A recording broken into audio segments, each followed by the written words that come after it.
one gonna get at you from the inside. Then why overstay quiet?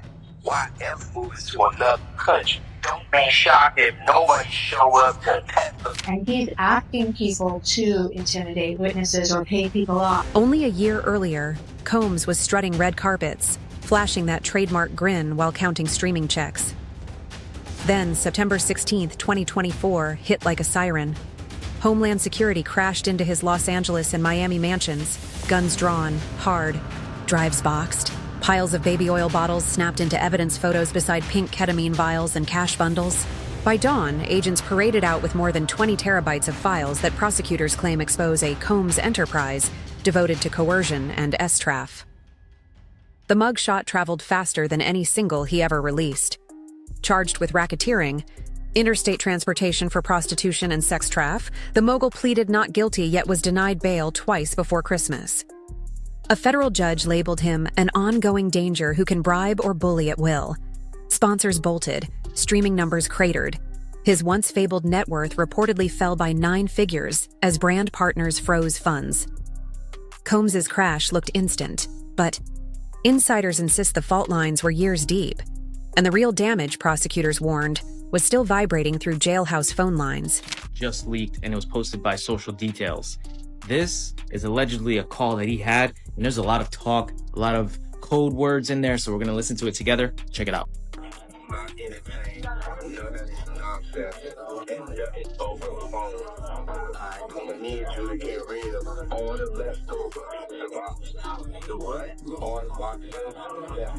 Now, this alleged leak call from Diddy in prison was talking about getting rid of pizza boxes. Now, if you know your stuff and you're privy, you know exactly what pizza stands for, and that's probably what they're talking about and referring to on this alleged leak call. Pizza, for those who don't know, I'm going to make it very clean. It has to do with children and selling.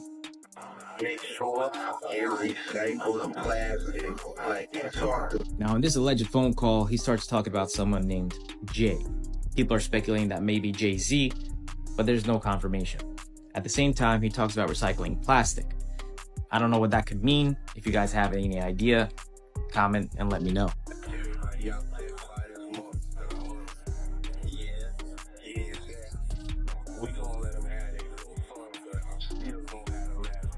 I mean, it seems by the call that he's looking for help. He's saying that a lot of people are quiet, I guess people that are on his side, and that he's going to have the last laugh at the end.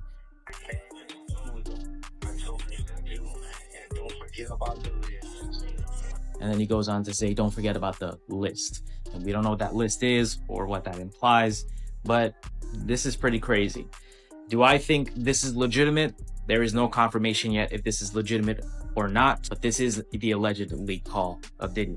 Tell me what you... On January 23rd, 2025, MDC guards rolled Combs out a back gate at 1:07 a.m., citing an urgent knee MRI. Even veteran corrections officers called the timing oddly theatrical. Cameras caught him returning before dawn, but what stunned observers was what disappeared next.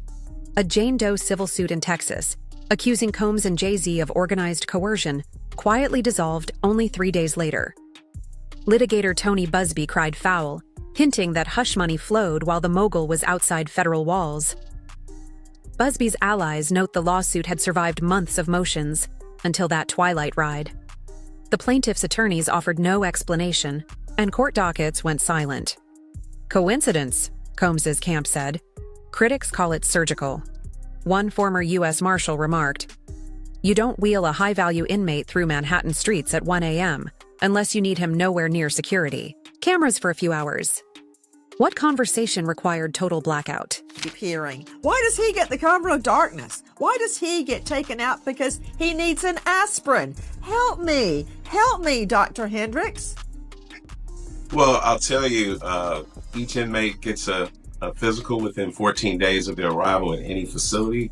And I'm sure, based on reports of him having several knee surgeries throughout the years after being a marathoner back in 2003, so this may have been in the works in terms of getting him out for an MRI, because I don't have that equipment at the institution.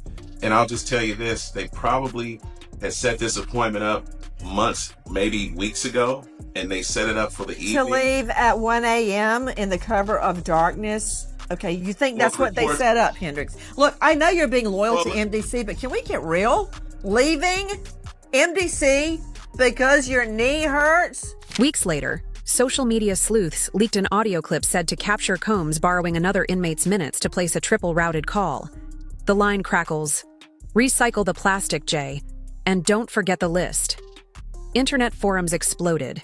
Convinced pizza boxes referenced child traf shorthand and plastic meant credit card hush payments. Prosecutors seized on the tape during Combs' third bail bid, arguing it proved a live scheme to erase digital trail evidence and intimidate witnesses. Combs' lawyers countered that it was fantasy roleplay stitched by haters. Yet investigators traced the call to an MDC payphone and flagged at least 6 other coded chats. A court-ordered audit found the rapper used fellow prisoners' PINs to mask whom he dialed, sometimes three-waying a cousin who then patched in overseas numbers. The judge scolded MDC staff and ordered a full probe into how Combs gained celebrity phone perks. If the phones were that busy, the list of people sweating outside those walls was about to grow. March brought a superseding indictment that expanded alleged crimes from 16 to 20 years and inserted 2 new Jane Does. Prosecutors cited force, threats, and lavish bribes, wielded to trap women in what insiders call freak-off nights, ritual, parties fueled by drugs and power. Enter Phil Pines, Combs' senior executive assistant from 2019-2021. In a televised interview, Pines recalled weekly supply runs, cases of baby oil, LED bondage ropes, and prepaid phones. He described cleaning smashed wine glasses while younger women, some barely drinking age, stumbled past stylists hired to film the chaos. Pines claims he quit after Combs ordered him to source new recruits from college dance teams. The assistant's account echoes the indictment's mention of victims lured by career carrots, only to face coercion. Pines isn't alone. 2 former security contractors filed declarations alleging Combs paid them in cryptocurrency to confiscate guests' phones at mansion gates, then wipe any captured footage. They're cooperating, according to filings sealed but summarized by ABC News. Prosecutors now possess what they call the house server, a mirrored drive rumored to contain 3,000 hours of party footage. Its authenticity will be a battlefield, a trial. With every new voice, those pizza boxes sounded less like code and more like confession. Federal trial. Senior investigative correspondent Aaron Katersky is back with the story. Good morning again, Aaron. And to you, Michael. You'll remember federal agents from Homeland Security Investigations were hardly shy when they raided Sean Combs' opulent homes in Los Angeles and Miami, guns drawn. The jailed music mogul now argues those searches and other searches of his iCloud accounts, electronic devices, and New York City hotel room following his arrest were unconstitutional. His lawyers argue evidence obtained through those searches must be suppressed. Diddy's lawyers say the government presented a grossly distorted picture of reality when applying for the search warrants, omitting certain facts and including salacious details from an unnamed producer that were never. Combs has pleaded not guilty to racketeering conspiracy, sex trafficking, and prostitution charges. The defense is also arguing here his ex-girlfriend, Cassie Ventura, was a willing participant in drug-fueled sex performances called freak-offs, not coerced, as prosecutors allege. This latest challenge to his case comes 3 months before trial, and as Combs loses one of his attorneys, Anthony Rico says under no circumstances can he continue to represent Combs. He offered no details about that decision. As witness lists thickened, attention turned to the allies who might shield the mogul. Topping that roster, New York Mayor Eric Adams, who, a year before his own federal bribery indictment, handed Combs the key to the city in a glitzy Times Square ceremony. Critics blasted the optics once both men stood criminally charged within months of each other. Adams insisted the honor was revoked post-arrest, but watchdogs want to know why it was granted while DHS quietly probed Combs' estate. Meanwhile, attorney Tony Busby alleged Jay-Z's legal team funneled hush money to turn former plaintiffs against Busby's firm. A Harris County filing accuses Roc Nation of bankrolling shadow operatives flashing fake state badges to coerce women into dropping suits. Jay-Z isn't named as a defendant, but the complaint says the scheme ran to protect a joint interest. Both Roc Nation and Quinn Emanuel call it fiction. Busby vows subpoenas. If the A-list formed a fortress, cracks were appearing in its marble foundation. ABC News reporting that Mayor Eric Adams has been indicted by a federal grand jury. We do not know yet the exact charges. Federal authorities have been investigating Adams and members of his staff, issuing subpoenas for documents and cell phones. Several members of administration have resigned, some of them also friends of Mayor Adams. Again, Eric Adams, the 110th mayor of New York, has been indicted by a federal grand jury. We'll have the latest online and tonight on Eyewitness News at 11. If he was a part of that, how did he get the key to the city? That's crazy to me. If he was in incidents and everything around the city that wasn't favorable, how you get key to the city? So now you got to realize, if they had the mayor under investigation since 2014, Diddy was in investigation around 9 or 11, something like that. They say either 9 or 11. One of those people are responsible for the feds looking out after one, or either Diddy responsible, his interaction with the mayor, or the mayor interaction with Diddy may have caused the feds to be looking at both of them in some form or fashion. I don't know which one was first. Was it Diddy interaction with the mayor, or the mayor interaction with Diddy? Which one did the Fed have under surveillance first? February 21st, 2025. High-profile criminal defense lawyer Anthony Rico files to withdraw, citing irreconcilable issues that cannot be detailed without breaching attorney-client privilege. Court insiders whisper Rico refused to relay instructions he deemed obstruction. 2 weeks later, powerhouse entertainment firm Grubman, Shire, Mycellus & Sachs, on retainer for Combs since the 90s, booted him after reported pressure from marquee client Lady Gaga, who allegedly threatened to walk. The firm denies Gaga's ultimatum, but the optics scream abandonment.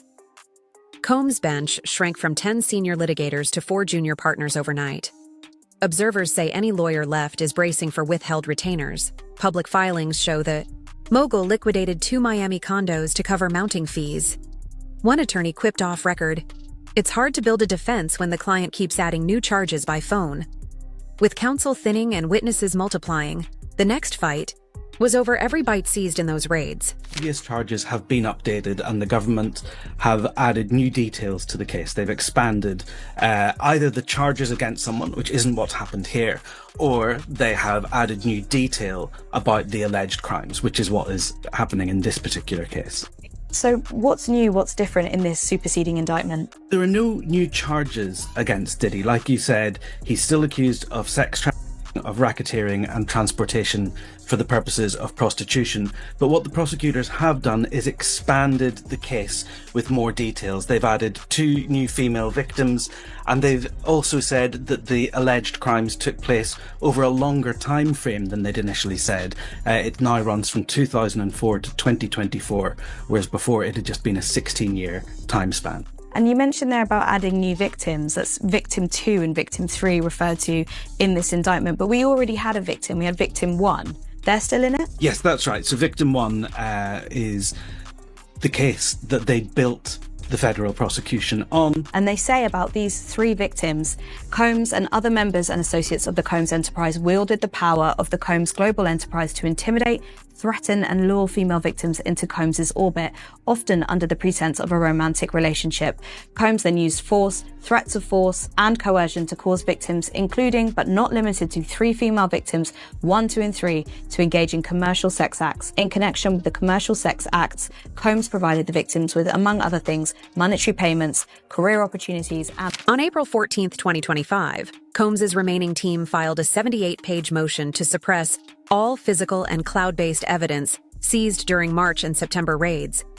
They argued search warrants leaned on an unnamed producer spewing salacious chatter and failed to show probable cause for devices unrelated to the alleged crimes. Prosecutors fired back. The warrants were upheld by a magistrate who reviewed sworn statements from 3 victims and 2 cooperating insiders. Sealed inventories, later leaked, list baby oil shipments tracked via Amazon orders, encrypted signal chains scheduling WK night parties, plus a ledger of cash payouts labeled blessings. Defense insists baby oil is not contraband. The government counters that context matters when found next to NDAs and a GoPro labeled Pool Cam 3. Legal analysts predict the judge will admit most digital items, but may trim overbroad categories to avoid appellate landmines. Even if half the hard drives stay in evidence, what they contain might redraw the map of hip-hop power. That the Sean Diddy Combs speaking out in the new interview with new allegations about wild parties and Eva Pilgrim is here with the story. Good morning, Eva. Good morning, Michael. At this point, we've all probably heard about these infamous parties. Diddy's assistant now giving us details about what he says were called Wild King Nights. It's official. I survived what I've been through. This morning, new details allegedly inside Diddy's world before his shocking arrest. The entertainment mogul now behind bars for federal sex and racketeering charges. It was a circus. He did whatever he wanted, and we were just at his disposal. Phil Pines was Diddy's senior executive assistant from 2019 to 2021. He says his then boss asked him to purchase supplies for parties dubbed Wild King Nights. We usually had a laundry list of items that included lights, alcohol,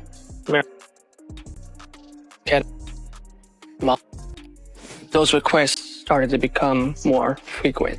Pines claims many of these parties involved younger women. A lot of times you have him with a younger female. There's a power dynamic there. A more impressionable girl is easier to reel in. Consent is between the people that are engaging, and I wasn't there in these situations to understand the consent.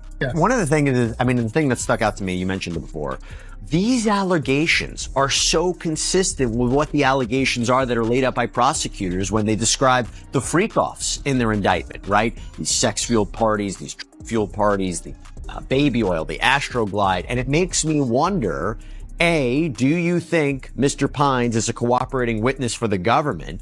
B, if so, do you think he was one of the people that they originally spoke to when they were coming up with this, when they were drafting the indictment and coming up with the charges? Or do you think he's come out after? Because again, I think the timing of the lawsuit's important too, at the end of the year, right now. Talk to me about what you think his role might be. If I had to guess, I would figure that the feds already talked to him, just because I know from my experience dealing with them how all-encompassing their investigations are. And if he really was his executive assistant from the time frame that they allege in the lawsuit, I can't see a scenario where they wouldn't. They investigate regular cases to the point that that I'm shocked when I see it as a criminal defense attorney with regular people. When you're talking about a high-profile celebrity case like this, I can't fathom that no one spoke to this individual prior to this. So I would think that they did speak to him, and I can't imagine that he's not a witness, because the way that they work is they want everybody that can corroborate their theory of the case to be on their witness list, or to be somebody that they could. Trial opened May 5th, 2025, with camera bans and sequestered jurors. Day 4, Combs allegedly mouthed "call me" toward a gallery spectator later identified as a former bad boy stylist slated to testify. The judge halted proceedings, warning any further signals could see Combs removed from the room. Each recess now ends with marshals reminding visitors to keep eyes forward. Mid-trial, an AP report revealed the defense plan to introduce 32 celebrity character witnesses, including athletes and tech CEOs. Prosecutors accused Combs of jury influence via star power. The judge limited the roster to 5 and barred any from discussing his charitable deeds unless directly tied to allegations. Outside, crowds chant "Free Diddy," while advocates for survivors hold posters naming accusers Jane 1 to 3. Tension around the courthouse feels more like a boxing title fight than a sex trafficking trial. Every headline fuels opinions, but inside, those walls 12 jurors must decide if the mixtape of evidence plays a clear guilty track. Brands once lining up for a Ciroc toast now ghost his calls. 2 streaming giants quietly removed curated Diddy Essentials playlists, citing pending legal review. Rumor boards talk of a black book containing names of A-listers who attended freak-off nights. No concrete proof yet, but several agents reportedly advised clients to brace for subpoenas. The industry's hush tilts toward panic. If those hard drives roll in open court video, the collateral damage could torch Careers beyond Combs. Hip-hop historians already compare this fallout to the Weinstein reckoning in Hollywood. One label exec noted, "The structure, parties, payoffs, NDAs, career dangled, is almost identical, just set to a louder beat." If true, the conviction could reset how tour promoters vet backstage culture, or how record firms police private gatherings. Investors watching music catalog IPOs wonder if another rights valuation slump is looming. When a titan tips, everyone standing close braces for the crash. So here we stand. A beloved producer who once made the world dance now sits in a concrete block, accused of orchestrating something darker than any diss track. The tapes, the pizza box code, the midnight escape, the political favors, each thread twists into a knot that could decide whether Combs spends the rest of his life composing beats on a prison desk. Yet for all the noise, the loudest moment may come when courtroom playback finally airs what those seized cameras saw. Is there truly a secret list ready to crater more stars? Can evidence suppression erase thousands of hours of alleged abuse? And if the mayor of America's biggest city felt safe honoring Combs under looming investigation, how deep does the rot reach? No jury verdict will answer everything. But one fact echoes louder than any platinum hook. In an industry where rhythm is money and silence buys loyalty, the truth tends to drop its baseline eventually. So hard, nobody can pretend they missed the beat.